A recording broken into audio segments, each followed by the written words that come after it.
I want to talk about the male loneliness epidemic. I just saw a video of someone talking about that one of the reasons for the male loneliness epidemic is because men just can't fucking plan dates anymore. My current boyfriend was probably the first guy I dated in 4 years that actually planned the entire first date by himself. And most guys also don't know how to dress for first dates at all. When I was in Richmond, and this is one of the reasons I left Richmond, I had to plan every single date that I went on basically, and I thought it was normal because every single date I had been on I planned myself, so I was like, oh, this is just how it works, I guess.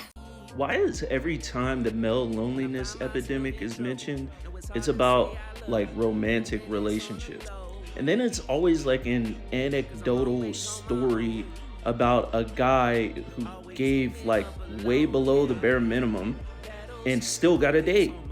Also, I feel like someone going on a date and being lonely doesn't even make sense. I feel like truly lonely people don't leave their house.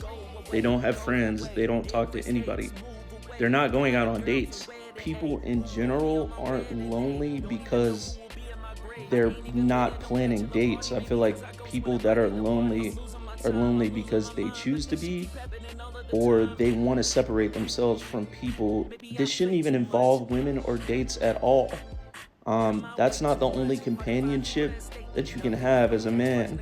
You can have friendships. The guys that aren't dating you properly probably don't date any woman properly.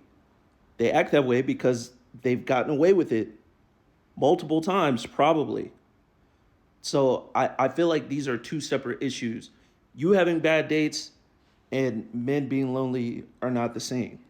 This is why I explain this further in my song, because I feel like you shouldn't just be seeking a certain type of companionship only from a romantic relationship.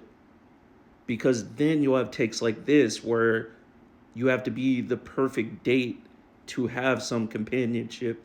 And that's not the only companionship that exists.